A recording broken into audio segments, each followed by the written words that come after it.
तो hi guys, आप लोग का स्वागत है मेरे यूट्यूब चैनल विद्या विस्तार में। तो कैसे हैं आप लोग? मैं आशा करता हूँ कि आप लोग मस्त होंगे, स्वस्थ होंगे और मन लगाकर पढ़ाई कर रहे होंगे। मैं आप लोग के लिए एक बार फिर से मैथ में जान डालने के लिए क्या लेकर आया हूँ। आप लोग के लिए मैं बता दूँ कि ऑल चैप्टर क्या मैथ का जो 15 चैप्टर है उन सभी का फार्मूला लेकर आ गया हूँ ये वन शॉट में। ठीक, अभी जो फार्मूला पूरा अभी बता देंगे, मतलब कि आज सीधा सीधी एक बार फिर से क्या किताब का रिवीजन होने वाला है। तो चलिए देरी ना करते हुए वीडियो को स्टार्ट करते हैं, और इस वीडियो को उन सभी दोस्तों के पास ज़रूर शेयर करें, क्योंकि इस वीडियो के माध्यम से आपको 20 से 25 नंबर एकदम मैथ में आ जाएंगे। ठीक, क्योंकि देखिए फार्मूला याद होता है तो बहुत ज़रूरी होता है। ठीक, तो चलिए देरी ना करते हुए पढ़ते हैं। सबसे पहला नंबर में जो चैप्टर आता है वास्तविक संख्या आता है, और इसमें ज़्यादा क्या कहते हैं, ज़्यादा क्या ऑब्जेक्टिव नहीं है। तो कितना ऑब्जेक्टिव है यही देखने वाले हैं। तो पहला नंबर में ऑब्जेक्टिव जो आता है, पहला नंबर है ई वाला। ई आप लोग पढ़े होंगे जरूर, भाज्य बराबर भाजक गुणे भागफल प्लस शेषफल। भाज्य बराबर भाजक गुणे भागफल प्लस शेषफल, इसी फार्मूला से ई निकला है भाजक और भाजक भाजक भागफल और शेषफल। ठीक, आप लोग जानते हैं कैसे निकला है, बता दें एक बार। ठीक, देखिए यहाँ पे सबसे पहले भाज्य रखा है, यहाँ पे जोनू जोड़ कर रहा तो इधर घटा दिया है भाज्य माइनस शेषफल। अब इन दोनों में से आपको रखना कौन है, जैसे कि भागफल रखना है तो भाजक भाग करेगा। यहाँ पे देखिए, यहाँ पे भागफल रखा गया है तो भाजक भाग कर रहा है, वहीं पे भाजक रखा गया है तो भागफल भाग कर रहा है, मतलब चेंज होकर भाग कर रहा है। तो इसे आपको देख लेना है कौन रखना है। और यहाँ पे देखिए शेषफल बराबर क्या होगा, सबसे पहले भाजक को घटा, देखिए शेषफल कहाँ है, शेषफल यहाँ पे है। तो इन दोनों का कर रहा था, ये दोनों आपस में गुना कर रहा था, आई प्लस में था, ऐसे था ना। इसे देखिए, इसके लिए स्पेशल बता रहे हैं, ऐसे दोनों का है प्लस में है, आपस में गुना कर रहा है। इधर आएगा आपस में गुना करेगा लेकिन माइनस में रहेगा। ठीक, हो गया, किसी पर दिक्कत नहीं ना, शेषफल ऐसे निकल गया। ई वाला देखें यहाँ पे, ए बराबर b q plus r q equal to, मानी क्यू बराबर 0 नहीं होना चाहिए। ई वाला इसी को कहते हैं यूक्लिड विभाजन परिमेय का। ठीक, याद करना बहुत जरूरी है। ई वाला सबसे इंपॉर्टेंट है, दो संख्याओं का गुणनफल यानी ए और बी का गुणनफल उनके मसा यानी HCF और लसा यानी LCM के क्या होता है, बराबर होता है। ठीक, किसी प्रकार की दिक्कत नहीं ना। चलिए 2 नंबर पे हम चलते हैं बहुपद में। ठीक, इसको नोट करने के लिए छोड़िए, अगर आपको PDF चाहिए तो 76 31 क्या 76 31 77 87 49 लिखिए तब, या 59 लिखिए तब, दोनों में से कोई भी लिख के व्हाट्सएप पे हाई लिख के भेजिए, आपको बिल्कुल फ्री में PDF मिलेगा। चलिए सबसे पहले यहाँ पे रखिए बहुपद का व्यापक रूप AX प्लस बी। अच्छा, इसमें घात किसका देखा जा रहा है, X का घात देखा जाता है हमेशा, और जितना अधिकतम घात होगा वही उसका क्या होता है। अगर एक घात अधिकतम है, मतलब कि एक घात वाला है तो उसको क्या कहेंगे, रैखिक बहुपद कहेंगे।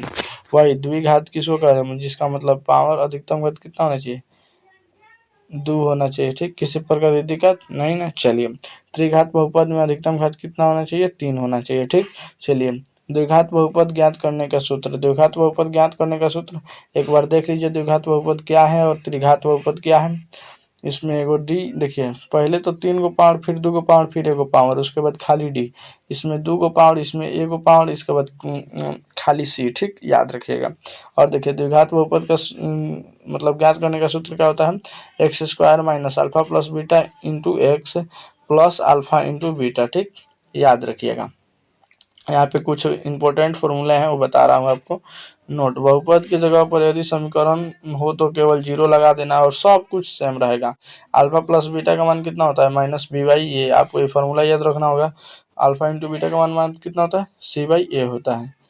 किसी प्रकार की दिक्कत नहीं ना। चलिए 1/अल्फा प्लस 1/बीटा का मान कितना होता है, माइनस बी बाई सी होता है। ठीक, किसी प्रकार की दिक्कत, ये फार्मूला बहुत बार पूछा जाता है। ठीक, ये भी पूछा जाता है, अल्फा प्लस बीटा ये सब पूछा जाता है। ये फार्मूला जो होता है ना, फार्मूला अधिकांश पूछा जाता है, याद रखिएगा, ये फार्मूला बहुत ज़्यादा पूछा जाता है। ठीक, चलिए अब ये वाला जो फार्मूला है भी पूछा जाता है, alpha plus beta plus gamma, इसका मान कितना है, माइनस बी बाई ए। आप फार्मूला याद कर ले लीजिए, और याद कर लीजिए, मैं लिख के दे रहा हूँ कि 20 से 25 नंबर तो खाली फार्मूला से क्लियर हो जाएगा, 20 से 30 नंबर, इससे आप पास हो जाएगा। ठीक, अब चलिए आगे, alpha plus beta, alpha beta plus beta gamma plus alpha gamma, sorry alpha gamma, हाँ, बराबर कितना होता है, सी बाई ए होता है, ठीक, याद रखिएगा।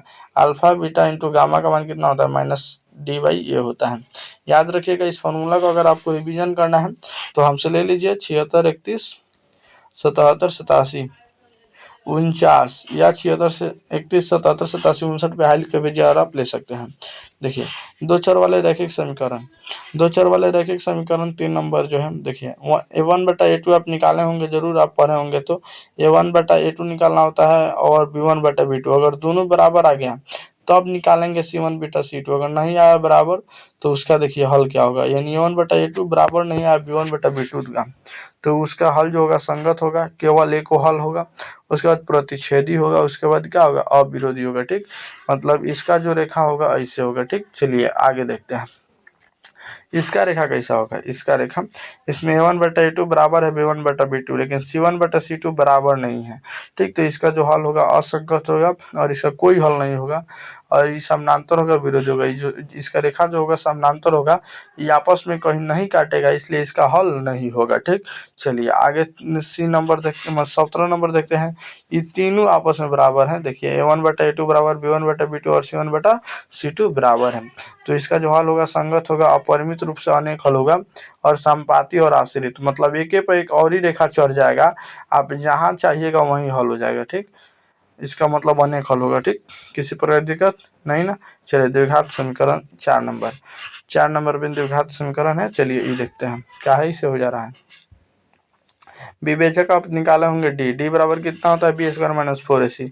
जब देखिए डी का जो शर्त होता है, 3 गो शर्त होता है, डी 0 के बराबर हो, डी जो 0 से बड़ा हो, एगो डी 0 से छोटा हो। तो यहाँ पे क्या क्या होता है, देखिए हम आपसे बोले अगर डी 0 के बराबर है तो उसका मूल वास्तविक और समान होगा, ठीक।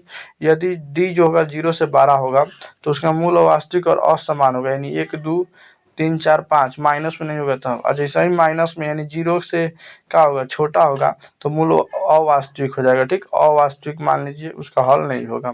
अब चलिए, अब यहाँ पे अगर मूल समान हो, मतलब मूल समान हो, तो इसका एक फार्मूला होता है b/-b/2 होता है, क्या -b/2 होता है, क्या अगर मूल समान हो तो डी बराबर 0 हो तो, ठीक। चलिए पहले ही देखिए, मूल x बराबर इतना, इसको निकाल सकते हैं। इसको याद करने के लिए क्या तरीका है, -b plus minus root under D, या डी का यहाँ पे मान लिखा गया है। डी का मान क्या लिखा है, b² माइनस 4ac, और उसके बाद नीचे में लिखा है 2a। तो यहाँ पे आप डी भी लिख सकते हैं या b² माइनस 4ac भी लिख सकते हैं, कोई भी आप लिख सकते हैं, कोई दिक्कत नहीं है।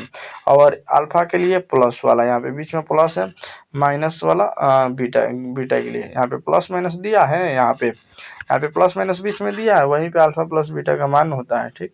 चलिए एक तो यहाँ पे 23 नंबर तक क्लियर हो गया। चलिए 24 नंबर यहाँ पे देखते हैं।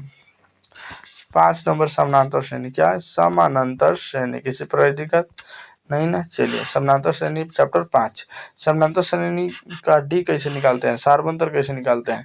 सारबंतर क्या होता है कि जैसे a1 a2 a3 a4 दिया रहता है ना, इसे तो क्या, तो 3 में से 2 घटा लीजिए, 2 में से 1 घटा लीजिए, या 4 में से 3 घटा लीजिए। कहने का मतलब जहाँ हो ना वहाँ से वो कम वाला में से घटा, जैसे a2 माइनस a1 तब भी बराबर होगा, या a3 माइनस a2 तभी, मतलब एक आगे वाला में से पीछे वाला घटाना होता है, तब सारबंतर निकलता है, ठीक। अब देखिए an का फॉर्मूला होता है a + n - 1 इंटू डी। ये देखिए Sn का यानी जोगफल होगा, जितना का मतलब आप रखना चाहते हैं S10 का, तो n के जगह पे 10 हो जाएगा, ठीक। तो Sn का फॉर्मूला होता है n/2 2a + n - 1 into D, या इसका एक और फॉर्मूला होता है, इसका Sn का एक और फॉर्मूला होता है n/2 a + an, ठीक, a + an। ये वाला फॉर्मूला उस वक्त यूज किया जाता है जब आपका अंतिम पद दिया गया हो, देखिए यहाँ पे खुद लिखा गया है, ठीक। चलिए अंतिम पद nवां पद nवां पद क्या होता है, a - n - 1 इंटू डी। देखिए a - n - 1 इंटू डी, ए और n ध्यान से सुनिएगा, ठीक, किसी प्रकार की दिक्कत नहीं ना। चलिए आगे बढ़ते हैं। ये वाला फॉर्मूला आपको याद करना होगा बहुत जल्दी, मतलब याद करना बहुत जरूरी है। यहाँ पे कुछ लिखा गया है, त्रिभुज अध्याय के लिए सूत्र नहीं पूछा जाता। इसमें सूत्र नहीं बल्कि प्रमेय है, उसको भी आप बता देंगे। चलिए आगे। क्षैतिज रेखा को x अक्ष, ऊर्ध्व रेखा को y अक्ष कहते हैं। ये बहुत यहाँ पे इम्पोर्टेंट ऑब्जेक्टिव वाला है। देखिए, क्षैतिज रेखा को x अक्ष और ऊर्ध्व रेखा को y अक्ष कहते हैं। ठीक। मूल बिंदु, जिस बिंदु पर क्षैतिज, मूल बिंदु किसे कहते हैं? मूल बिंदु जिस बिंदु पर क्षैतिज x अक्ष का ऊर्ध्व रेखा प्रतिच्छेद करती है उसे मूल बिंदु कहते हैं। जैसे मान लीजिए इधर y अक्ष हो गया, ई वाला x अक्ष, रंग दूसरा लेने दीजिए, एक मिनट। ये वाला y अक्ष, ये वाला x अक्ष, दोनों आपस में एक जगह क्या कर रहा है? प्रतिच्छेद कर रहा है, यानी काट रहा है। उसी बिंदु का कहते हैं मूल बिंदु। ठीक। तो यहाँ पे मूल बिंदु, यहाँ पे, और उसका क्या होता है? निर्देशांक 0,0 होता है। ई वाला y, ई वाला x, इसको कहते हैं y डैश, इसको कहते हैं x डैश। किसी प्रकार की दिक्कत नहीं ना। चलिए अब इसमें आगे क्या बोल रहा है देखते हैं। मूल बिंदु का निर्देशांक अभी बता दिए 0,0 होता है। किसी बिंदु के निर्देशांक में दो मान x और y होते हैं, जिनमें पहले मान x और x को भुज भी कहा जाता है। याद रखिएगा, x को यहाँ पे क्या बोल रहा है? भुज भी कहा जाता है। भुज या y x निर्देशांक, एवं दूसरे को y या कोटि या y निर्देशांक, 3 गो नाम से जाना जाता है। दोनों को याद रखिएगा। यहाँ पे बहुत मस्त मस्त ऑब्जेक्टिव बन रहा है। पहले को x अक्ष, x को कहते हैं या भुज कहते हैं या x निर्देशांक, एवं दूसरे को y क्या कहते हैं? कोटि कहते हैं, y निर्देशांक या y, 3 गो नाम से जाना जाता है। ठीक। चलिए आगे देखते हैं। किसी बिंदु को y अक्ष से दूरी उस बिंदु की भुजा x अक्ष निर्देशांक कहलाती है। यदि y अक्ष से पूछ रहा है तो x अक्ष बता दीजिए, x अक्ष से पूछ रहा है तो y अक्ष बता दीजिए। जैसे मान लीजिए हमें को यहाँ पे बिंदु लेते हैं 3,2, तो बोलेगा कि y बिंदु से दूरी कितनी है। इसमें y बिंदु कितना है? y 2 है, x 3 है। तो x वाला, y वाला पूछ रहा है तो x वाला बता दीजिए 3। और अगर कहीं पूछेगा कि x बिंदु से कितनी दूरी है तो y वाला बता दीजिए। किसी प्रकार की दिक्कत नहीं ना। चलिए आगे। y वाला यहाँ पे लिखा है दोनों, ई वाला और ई वाला दोनों सेम है। ठीक। ई वाला और ई वाला, इसका उल्टा लिखा है। चलिए आगे। x की परिस्थिति किसी बिंदु का निर्देशांक x,0, x बिंदु x अक्ष पर किसी स्थित बिंदु का मान कितना होता है? x,0, एवं y अक्ष पर स्थित किसी बिंदु का मान कितना होता है? 0,y। ठीक। याद रखना बहुत जरूरी है। यहाँ पे दूरी सूत्र आपको याद होगा, x2 - x1 का होल स्क्वायर, बीच में प्लस y2 - y1 का होल स्क्वायर, और सब पे रूट। क्या? सब पे रूट। किसी प्रकार की दिक्कत नहीं ना। चलिए आगे। मूल बिंदु से किसी बिंदु की दूरी √x² y²। मध्य बिंदु का निर्देशांक x1 + x2/2, y1 + y2/2। त्रिभुज के केंद्र का निर्देशांक x, y। त्रिभुज का निर्देशांक है, सभी को जोड़ के x वालों को 3 से भाग और y वालों को जोड़ के 3 से भाग। याद रखिएगा। ठीक। किसी प्रकार की दिक्कत नहीं ना। देखिए इसमें पूरा x वाला जुटा है और इसमें y वाला जोड़ के 3 से भाग दिया गया है। चलिए आगे देखते हैं। विभाजन सूत्र। विभाजन सूत्र 2 को होता है, एगो बाह्य विभाजन, एगो अंतर विभाजन। ई वाला जो दिया है अंतर विभाजन के लिए, जो क्लास 10th में पूछा जाता है। अगर क्लास मतलब कि एक और बता दें कि अंतर विभाजन एगो ही होता है। एगो बाह्य विभाजन में क्या होता है? जहाँ जहाँ यहाँ पे प्लस है वहाँ वहाँ माइनस डाल दीजिए। कहने का मतलब कि जहाँ जहाँ प्लस है वहाँ पे माइनस डालिएगा ना, तो ये क्या चीज़ का हो जाएगा? बाह्य विभाजन का हो जाएगा। ठीक। चलिए अभी तो मैंने प्लस है, क्या हो जाएगा? अभी प्लस है, तो चलिए प्लस हटाते हैं, प्लस लाते हैं। देखिए विभाजन सूत्र m1x2, ये थोड़ा चेंज करके दिया है। क्या है? 1 2 2 1 1 2। इसको याद रखिएगा। mx लिख लीजिए, mx लिख लीजिए, फिर mx लिख लीजिए और नीचे mm लिख लीजिए। आप देखिए 1 2 2 1 1 2। ठीक। ऐसे आप लिख सकते हैं। कहने का मतलब देखिए इधर m रहेगा 1 2 2 1 और 1 यहाँ पे क्या आएगा? तब यहाँ पे आएगा 2। अब देखिए तो m1x2 m2x1 m1 + m2, ऐसे याद होगा कि नहीं? ऐसे मतलब आप लिख सकते हैं। ठीक। और y वाला में भी वही होता है, खाली x की जगह पे y रख दीजिए। सेम टू सेम फार्मूला है। अब देखिए त्रिभुज का क्षेत्रफल क्या होता है, चलिए बताते हैं। त्रिभुज का क्षेत्रफल लिखने के लिए सबसे पहले 1/2 लिखेंगे। 1/2 यहाँ पे लिखाया है, 1/2 लिखाया है। उसके बाद एगो कोष्ठ देंगे। ये वाला ऐसा एगो कोष्ठ होता है जिसमें से अगर कोई संख्या निकलेगा वो माइनसों में होगा तो प्लस में निकलेगा, ठीक।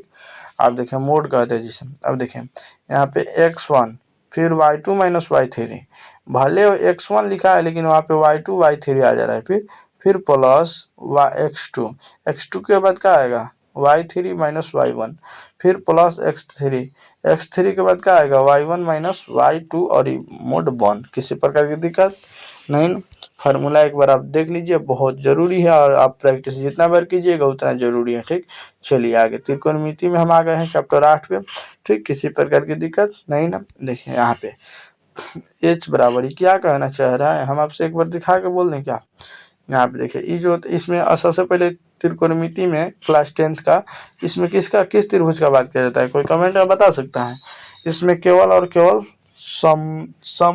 क्या चीज़ समकोण त्रिभुज का बात किया जाता है। क्या समकोण त्रिभुज, इसका एगो कोण कितना का होता है, एगो कोण 90 डिग्री का होता है। अगर एगो कोण 90 डिग्री का नहीं होगा तो उसका बात इसमें नहीं होगा, ठीक। तो चलिए यहाँ पे h बराबर √p² प्लस b², h निकालना है तो दोनों को जोड़ेंगे, h निकालना है तो दोनों को जोड़ेंगे, वो याद रखिएगा।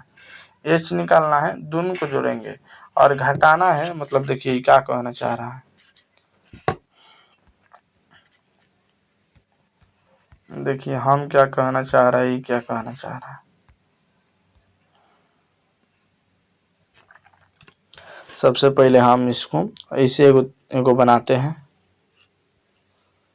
ठीक। किसी प्रकार की दिक्कत नहीं। चलिए इसको कहते हैं h, इसको कहते हैं b, इसको कहते हैं p। किसी प्रकार की दिक्कत नहीं ना। चलिए देखिए यहाँ पे h को निकालने के लिए इन दोनों का वर्ग करके जोड़ा जाता है। इन दोनों का देखिए h निकालने के लिए क्या किया गया, इन दोनों को वर्ग करके जोड़ के रूट लगाया गया है तो h निकल गया है। अब हमको निकालना है सिर्फ p, तो p निकालने के लिए इसमें इसका वर्ग करके h में से इसी को घटाएंगे, इसमें से इसको घटाएंगे। किसी प्रकार की दिक्कत नहीं ना। जैसे कि h² माइनस b², और वही हमको b निकालना होगा, क्या होगा b निकालना होगा ना, तो h² में से p² को घटाएंगे और रूट लगा देंगे, ठीक। किसी प्रकार की दिक्कत नहीं ना। चलिए ऐसे आप याद कर सकते हैं। और देखिए यहाँ पे एक बहुत मस्त क्या आता है, कहें तो ट्रिक याद आता है। चलिए देखिए कैसे, प्यार हो बेकरार हो प्यार बिना, ठीक। ये देखिए आप कहेगा कि सर है सब छोड़ दे रहा है, इसको काहे नहीं ले रहा है, इसको काहे नहीं ले रहा है। तो देखिए सबसे पहले लिखिए साइन थीटा, क्या लिखिए, सबसे पहले लिखिए साइन वाला, फिर कॉस वाला, फिर टेन वाला। इन दोनों को इसी साइन का उल्टा कीजिए कॉस आएगा, सॉरी कॉसेक आएगा, कॉस का उल्टा कीजिए सेक आएगा, और सेक का टेन का उल्टा कीजिए कॉट आएगा। तो ई वाला याद रहेगा, तो ई वाला याद रहेगा, ई वाला याद रहेगा, तो है सामने वाला आराम से निकल जाएगा।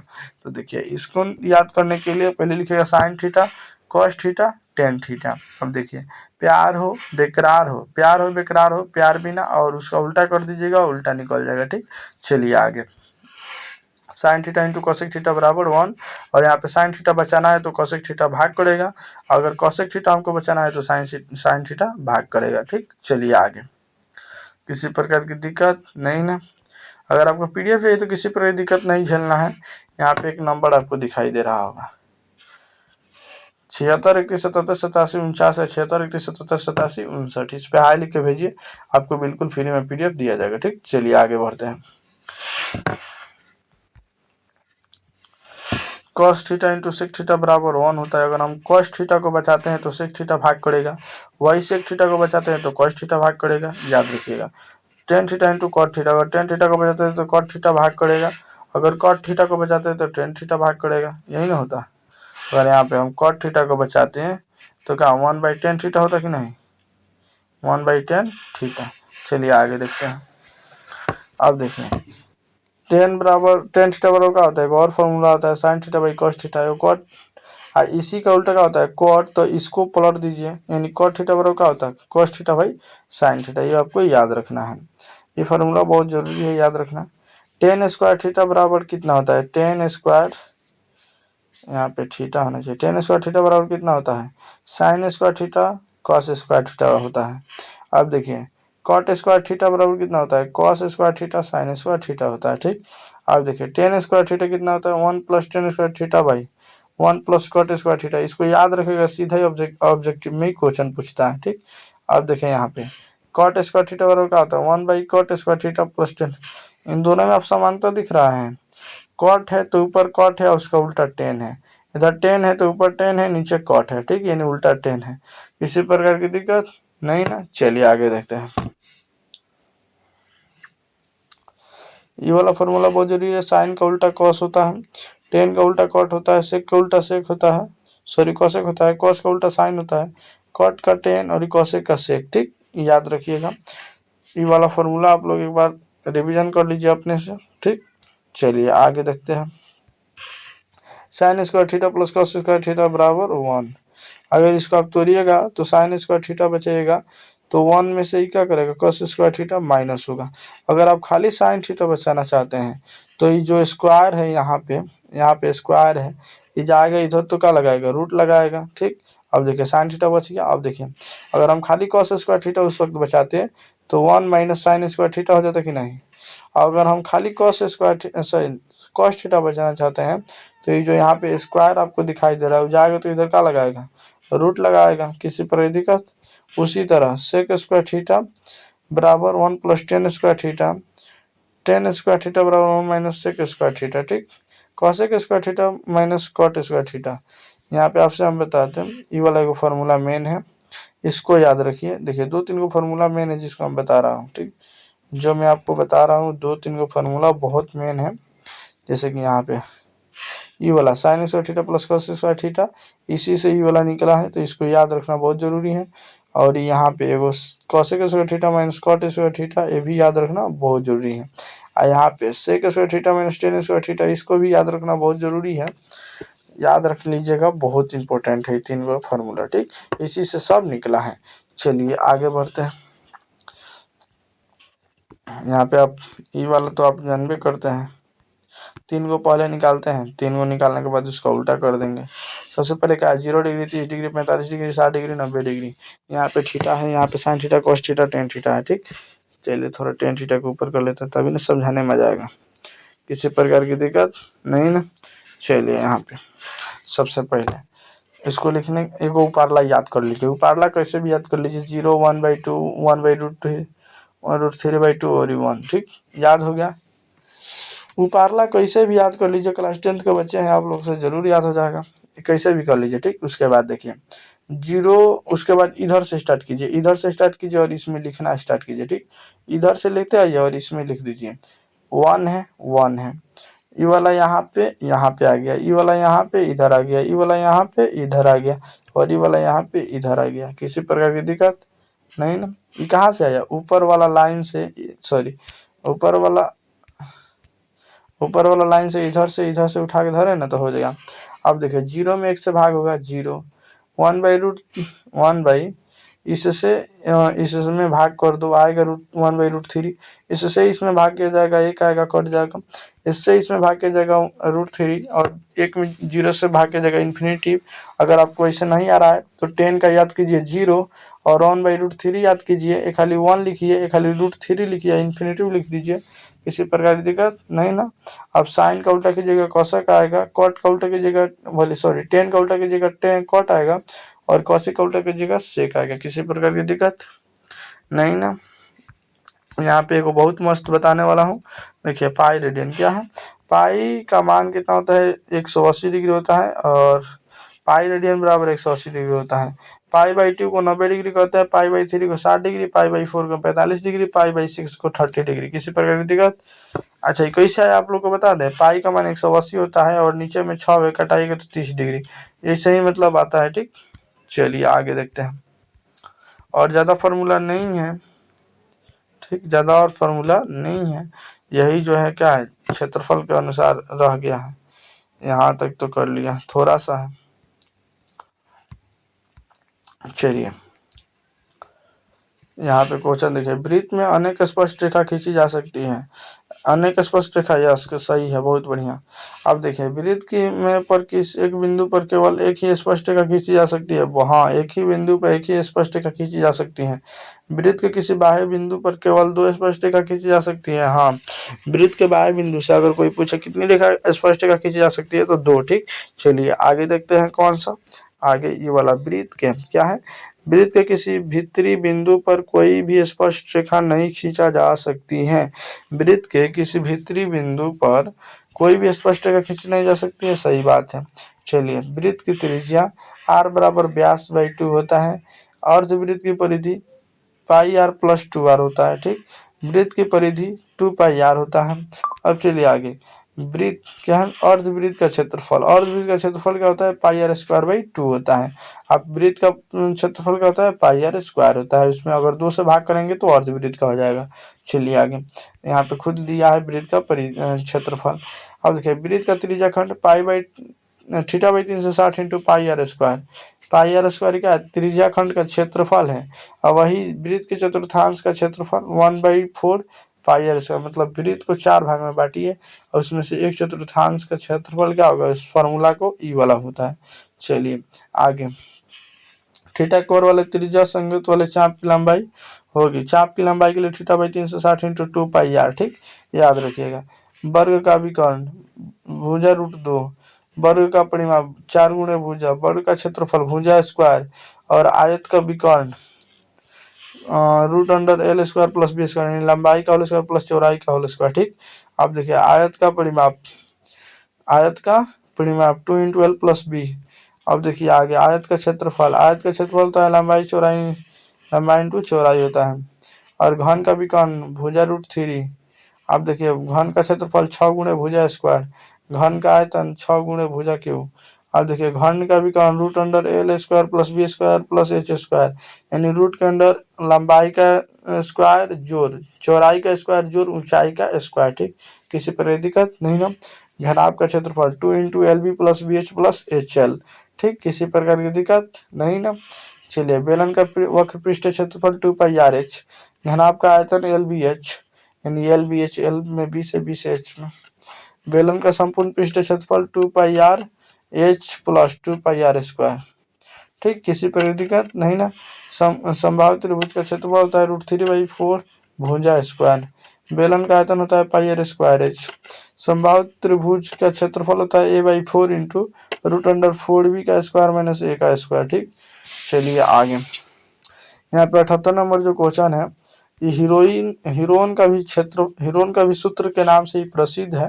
हीरोन का फॉर्मूला कोई पूछ देता है तो देखिए क्या होता है, √S into S minus A into S minus B S minus C. सबसे पहले एस लिखिए, एस में से ए घटाइए, बी घटाइए और सी घटाइए, हो जाएगा आंसर। ठीक है, आपस में गुना कर दीजिए। आगे देखिए, गोले का विकृत पृष्ठीय क्षेत्रफल 4 पाई आर स्क्वायर, अर्धगोले का विकृत पृष्ठीय क्षेत्रफल 2 पाई आर स्क्वायर, अर्धगोले का संपूर्ण पृष्ठीय क्षेत्रफल 3 पाई आर स्क्वायर, शंकु का तिर्यक ऊंचाई एल बराबर √, यहाँ पे एल होगा, एल बराबर √H square plus r square, शंकु का वक्र पृष्ठीय क्षेत्रफल पाई आर एल। यहाँ पे देखिए शंकु का वक्र पृष्ठीय क्षेत्रफल pi R L plus pi are square. ठीक, किसी प्रकार की दिक्कत नहीं ना। चलिए यहाँ पे शंकु का आयतन क्या होता है, शंकु का आयतन 1/3 into pi are square h. ठीक, शंकु का छीना क्या होता है, pi into R1 plus R2 into l. शंकु के छीना का संपूर्ण पृष्ठीय क्षेत्रफल ई वाला होता है, ई वाला मतलब यहाँ से यहाँ तक, ई वाला यहाँ से यहाँ तक समान है, इंटू कौन लगाया है इसमें, पाई R12 का होल स्क्वायर, पाई R1 का होल स्क्वायर प्लस R2 का पाई R2 का होल स्क्वायर। देख लीजिए, दोनों को देख लीजिए कैसे है। ऊपर वाला इतना है, उसके बाद इतना है। शंकु के छीनक का आयतन कितना होता है, 1/3। शंकु के छीनक का आयतन 1/3 पाई एच इंटू R1 का होल स्क्वायर, R2 का whole square plus R1 into R2। ठीक, चलिए आगे, माध्य का फॉर्मूला होता है सिग्मा fx/n। बहुलक का आप लोग देखिए रहे हैं, L plus F1 minus F0 बटा 2F1 minus F0 minus F2 into आई। ठीक, चलिए आगे, ये वाला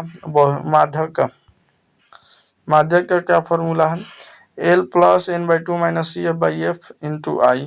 बहुलक का होता है 3 ये को फार्मूला बहुत इंपॉर्टेंट और बहुत जबरदस्त है।